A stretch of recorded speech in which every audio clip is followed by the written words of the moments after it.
Welcome to andhramix.com.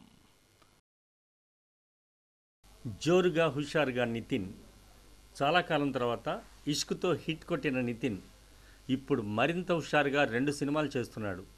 వాటిలో తన lucky girl నిత్యా మేనన్తో రెండోసారి నటిస్తున్న గుండె జారి గల్లంతైందే సినిమా కూడా ఉంది. నితిన్ అభిమాన hero Pawan Kalyan blockbuster movie Gabbar సింగ్లోని పాట నుంచి ఈ టైటిల్ పెట్టారు. విజయ్ కుమార్ డైరెక్టర్గా పరిచయం అవుతున్నాడు. ఇష్క్ను నిర్మించిన బ్యానర్ మీదనే ఈ సినిమా కూడా తయారవుతోంది. అందులో నితిన్ నిత్య మధ్య కెమిస్ట్రీ సూపర్గా వర్కౌట్ అయిందనే ప్రశంసలు వచ్చాయి. అందుకే ఆమెతో వెంటనే మరో సినిమా తలపెట్టారు నితిన్. దీంతోపాటు గౌతమ్ మీనన్ నిర్మిస్తున్న ద్విభాషా చిత్రం కొరియర్ బాయ్ కళ్యాణ్ను కూడా నితిన్ చేస్తున్నాడు. ఇందులో ఆదా శర్మ నాయిక.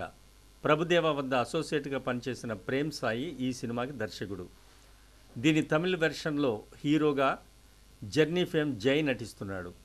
ఇష్క్ విజయం గాలివాటుకు వచ్చింది కాదని ఈ సినిమాలతో నిరూపించాలని ఆశిస్తున్నాడు నితిన్. అతని ఆశలు నెరవేరాలని కోరుకుందాం.